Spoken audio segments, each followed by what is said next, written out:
Hello students, आपका सबसे प्रिय सब्जेक्ट हिंदी और हिंदी की क्लास में आपका बहुत बहुत स्वागत है। स्टूडेंट्स, आज हम बहुत ही अच्छा क्लास लेकर के आया हूँ और इस अच्छे क्लास में आपको एक अच्छा पाठ पढ़ाऊँगा, जो कि वह पाठ है कबीर दास। और कबीर दास से साखी से संबंधित है। और साखी का अर्थ होता है स्टूडेंट्स, साखी का अर्थ होता है साक्षी, साक्षात। यहाँ पे साक्षात गुरु की महिमा का वर्णन किया गया है कबीर दास जी के द्वारा। और कबीर दास जी एक बहुत ही अच्छे समाज सुधारक थे। कबीर दास के उपदेशों को सुन करके, कबीर दास के वाणी को सुन करके मन बहुत प्रसन्नचित्त हो जाता है और एक बहुत ही अच्छा ज्ञान मिलता है हमें।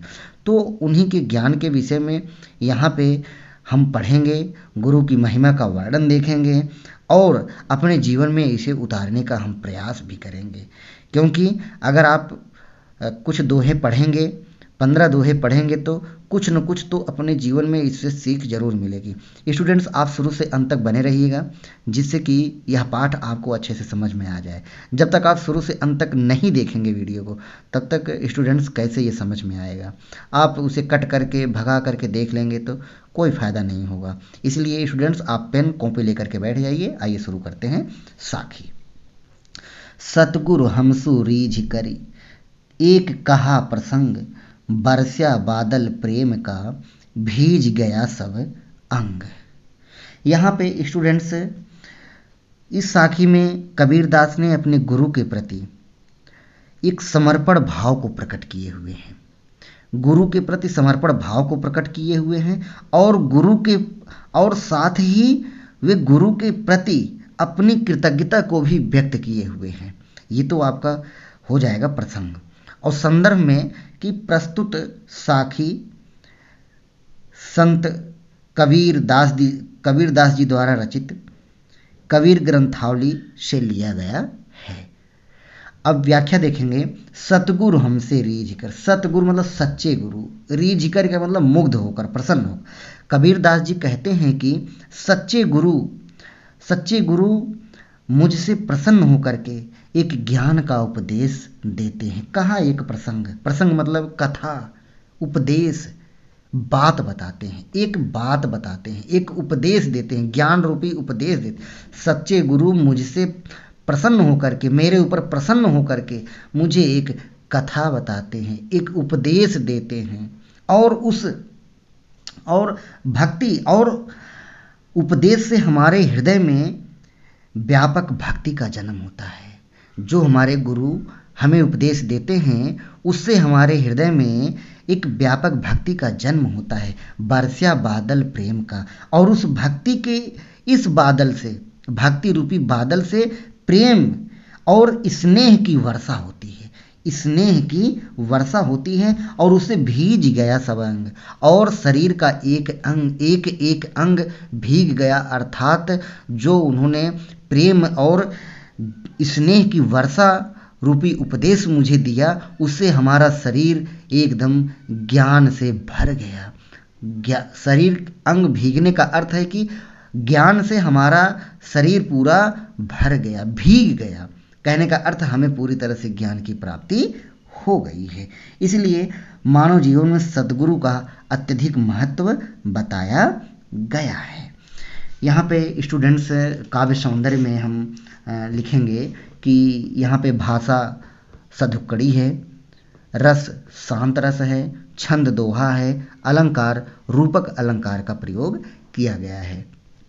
दूसरे नंबर पे है, राम नाम के पट तरे, देबै कौ कछु नाही, क्या ले गुर संतोष ये, हौस रही मन माही। यहाँ पे पट तरे का मतलब होता है बदले में, समान या।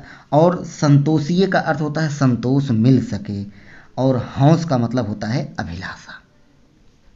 तो राम नाम के, और यहाँ पे राम नाम की महत्ता का वर्णन किया गया है। स्टूडेंट्स, प्रसंग में होगा कि इस दोहे में, इस साखी में कबीर दास जी के द्वारा गुरु की महानता और राम नाम की महिमा का वर्णन किया गया है। राम नाम के पट तरे। यहाँ पे कबीरदास जी कहते हैं कि मेरे गुरु ने राम नाम का जो उपदेश दिया है, राम नाम के पट तरे, राम नाम का जो उपदेश दिया है उसकी समानता, उसकी समानता देबै को का सुना है, उसके बदले में उसकी समानता और तुलना कोई नहीं कर सकता है। देबै को का सुना है, और उसके बदले में मुझे देने के लिए मेरे पास कुछ नहीं है। देबै को का सुना है, जो हमारे गुरु ने हमें ज्ञान रूपी उपदेश दिया, उस उपदेश के बदले में मेरे पास देने के लिए गुरु को कुछ नहीं है। क्या ले गुरु संतोष ये, हौस रही मन माय, और क्या ले गुरु संतोष ये, और मैं उस ज्ञान के उपदेश के बदले में मैं उन्हें दक्षिणा के रूप में क्या दूं, क्या ले गुरु संतोष ये, क्या दूं जिससे कि मेरे मन की अभिलाषा को एक संतोष की प्राप्ति हो, मेरे मन में एक संतोष मिल सके कि हाँ, हमने ज्ञान के उपदेश के बदले में मैंने अपने गुरु को कुछ दे दिया है, लेकिन मेरे पास गुरु को इसके बदले में देने के लिए कुछ नहीं है। यहाँ पे काव्यगत सौंदर्य होगा स्टूडेंट्स, भाषा, सभी में भाषा सधुक्कड़ी होगा, सभी में भाषा सधुक्कड़ी होगा, रस शांत होगा, और दो छंद जो है दोहा है स्टूडेंट्स यहाँ पे, और अलंकार यहाँ पे अनुप्रास अलंकार का प्रयोग किया गया है।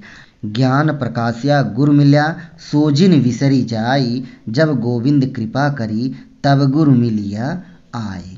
यहाँ पे प्रसंग में कहा जाएगा गुरु के मिलने पर ज्ञान की प्राप्ति होती है। इस साखी में कहा गया है कि गुरु के मिलने से ही ज्ञान की प्राप्ति होती है, और गुरु की प्राप्ति तब होती है जब ईश्वर की कृपा होती है। गुरु की प्राप्ति तभी होती है जब ईश्वर की कृपा होती है। तो यहाँ पे व्याख्या होगा स्टूडेंट्स, ज्ञान प्रकाश्या गुरु मिल्या सोजिन विसरी जाए। सच्चे गुरु के मिलने से ज्ञान का प्रकाश फैल गया, सोजिन विसरी जाए, और फैल गया। और मेरी अभिलाषा है कि जिस गुरु ने मुझे यह ज्ञान दिया है वह मेरे हृदय से विस्मृति न हो, सोजिन विसर जाए। और जिस गुरु ने मुझे ज्ञान का प्रकाश दिया है, ज्ञान का उपदेश दिया है, उस गुरु को मैं भूल न जाऊं। जब गोविंद कृपा करी तब गुरु मिलिया आए, तब गुरु मिलिया आए।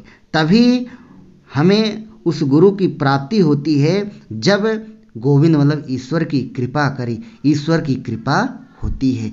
हमें अच्छे गुरु की प्राप्ति तभी होती है, गुरु मिलिया आए। अच्छे गुरु हमें तभी मिलते हैं जब गोविंद कृपा करी, जब हमारे ऊपर ईश्वर की कृपा होती है। ईश्वर की कृपा जब हमारे ऊपर होगी तभी हमें अच्छे गुरु मिलेंगे, उनका उपदेश, उनकी अच्छी बातें हमें तभी ही सीखने को मिलती हैं स्टूडेंट। काव्यगत सौंदर्य होगा, भाषा सधुक्कड़ी भाषा का प्रयोग किया गया है, रस शांत है, छंद दोहा है, और अलंकार अनुप्रास अलंकार का प्रयोग किया गया है। माया दीपक नर पतंग भ्रमि भ्रम इवै पड़ंत, कहे कबीर गुर ज्ञान थे एक आध उबरंत।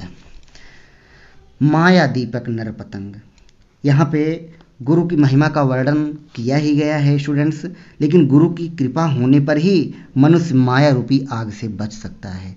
एक आध उबरंत मतलब जो माया रूपी आग से बचा जा सकता है, वो जब गुरु की कृपा होगी तभी हम माया रूपी आग से बच सकते हैं। तो आइए देखते हैं यहाँ पे माया दीपक नर पतंग।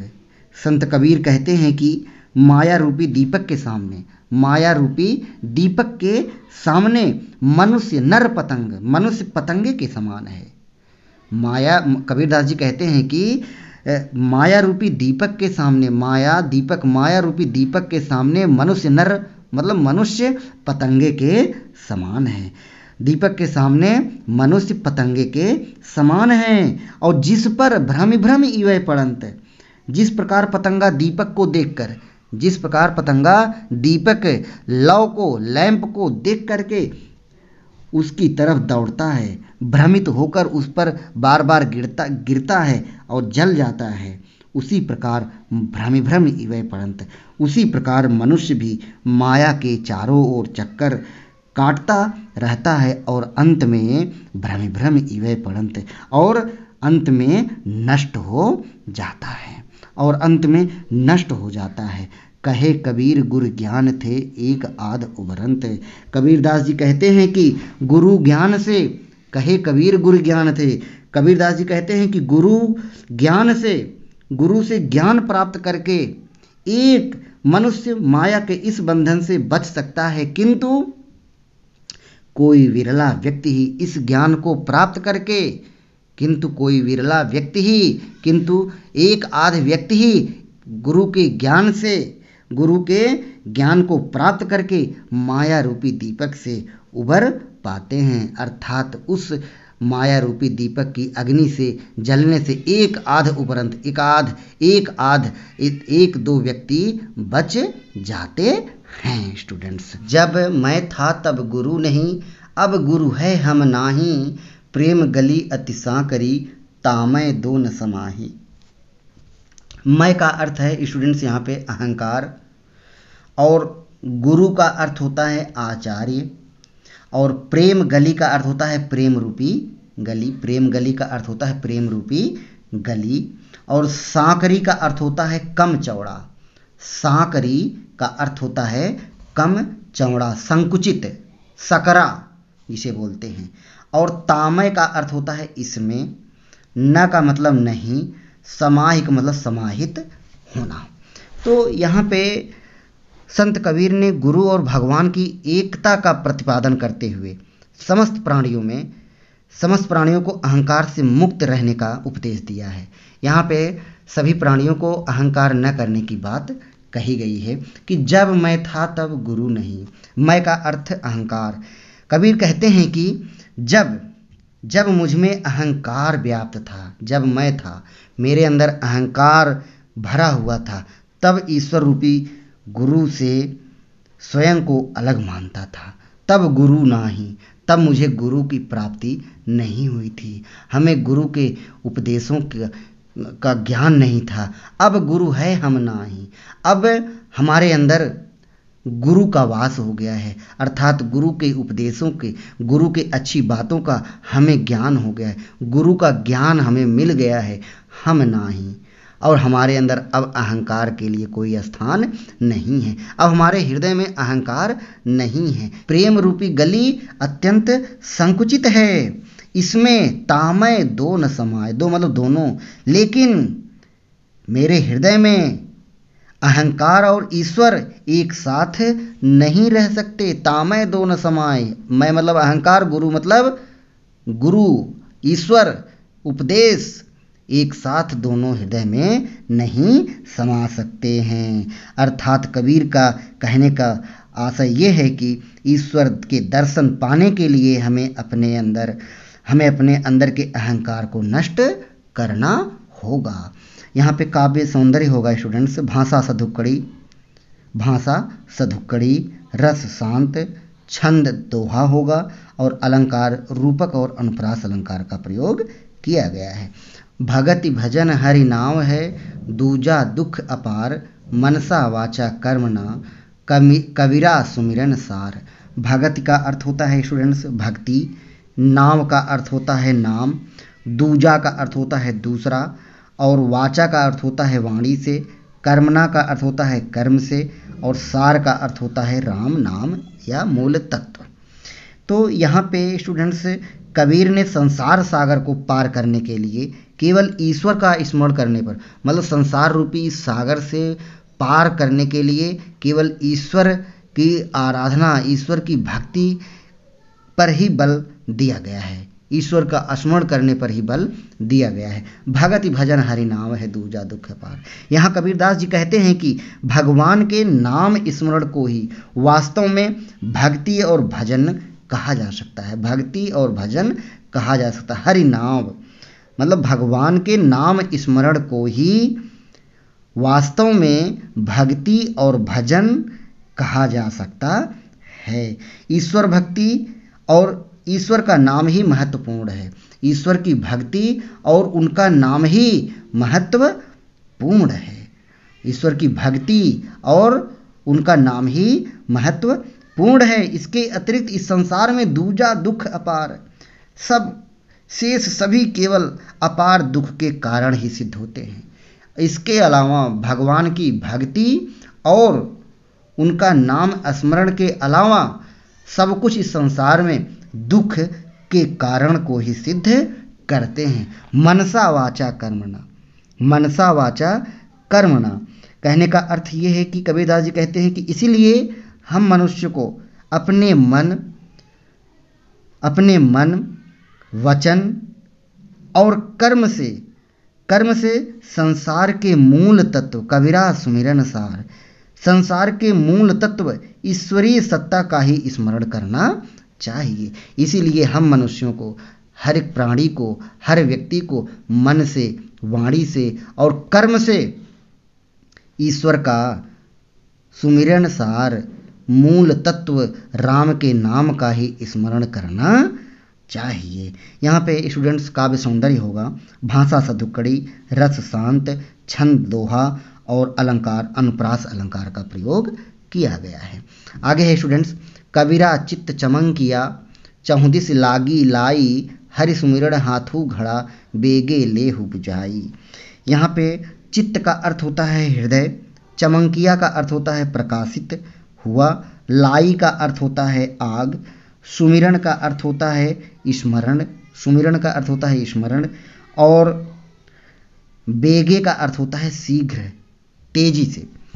यहाँ पे स्टूडेंट्स अर्थ होगा कि कबीर ने कहा है संसार के दुखों से छुटकारा पाने के लिए ईश्वर का स्मरण ही एकमात्र उपाय है। ईश्वर मतलब संसार के दुखों से छुटकारा पाने का केवल एकमात्र उपाय है कि ईश्वर का स्मरण करना। तो कबीर चित्त चमंकियाँ चहुदिस लागी लाई कहने का अर्थ, कबीर का कथन है कि इस संसार में सब जगह विषय वासनाओं की आग लगी हुई है। इस समय चारों ओर कबीर चित्त चमंकियाँ चहुदिस लागी लाई, चारों ओर विषय वासनाओं की आग लगी हुई है, आग लगी हुई दिखाई देती है। मेरा मन भी उसी आग से जल रहा है, मेरा मन भी उसी आग से जल रहा है। हे जीव कबीर चित्त चमंकिया चहुदिस लागी लाई हरि सुमिरन हाथू गड़ा बेगे लेहु बुझाए।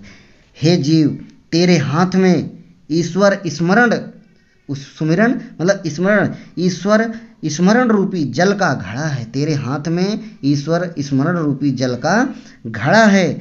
तू इस जल से शीघ्र बेगे लाओ ले बुझाए, तू इस जल से शीघ्र ही वासनाओं की आग को बुझा ले। तात्पर्य यह है कि ईश्वर का नाम स्मरण करने पर ही विषय वासनाएं शांत हो सकती हैं। केवल ईश्वर का स्मरण करने से ही जो मन के विषय वासनाएं हैं, जो हमारे मन के अंदर बुराइयां हैं, वो तभी शांत हो सकती हैं जब हम ईश्वर का स्मरण करेंगे। इसमें भी स्टूडेंट्स काव्य सौंदर्य भाषा सदुक्कड़ी होगा और भाषा सदुक्कड़ी होगा, रस शांत होगा, छंद दोहा होगा और अलंकार अनुप्रास अलंकार का प्रयोग किया गया है। असड़िया झाई पड़ी पंथ निहार निहारी जी भड़िया छाला पड़िया राम पुकारी पुकारी। असड़िया का मतलब आँखों में, झाई का मतलब अंधकार, पंथ का मतलब होता है मार्ग, निहारी का अर्थ होता है देख कर और जी भड़िया का अर्थ होता है जीभ में। यहाँ पे एकदम कबीर ने विरह से व्याकुल जीवात्मा का वर्णन किए हैं। यहाँ कबीर विरह से व्याकुल जीवात्मा का वर्णन किए हुए हैं। कबीरदास जी कहते हैं कि परमात्मा आंसड़िया झाई पड़ी पंथ निहार निहार। प्रीतम का परमात्मा रूपी प्रीतम, कबीरदास जी कहते हैं कि परमात्मा रूपी प्रीतम के रास्ते को देखते देखते मेरे आँखों के आगे आंसड़िया झाई पड़ी, अंधकार अंधेरा छाने लगा। परमात्मा रूपी प्रीतम का रास्ता देखते देखते मेरे आँखों के आगे अंधेरा छाने लगा है। पंथ निहार निहार, रास्ता देखते देखते अर्थात मेरी दृष्टि मंद हो गई है, मेरे आंखों से कम दिखने लगा। और जी भड़िया छाल्या पड़िया राम पुकारे पुकारे। और मैं निरंतर उनका नाम पुकारते पुकारते, उनका नाम पुकारते पुकारते मेरे जिह्वा में छाले पड़ गए हैं, मेरे जिह्वा में छाले पड़ गए हैं। राम पुकार पुकार, राम का नाम पुकारते पुकारते मेरे जिह्वा में, मेरे जीभ में छाले पड़ गए हैं। तो यहाँ पे काव्य सौंदर्य होगा स्टूडेंट्स, भाषा सदुक्कड़ी, रस शांत, छंद दोहा, अलंकार अनुप्रास अलंकार का प्रयोग किया गया है।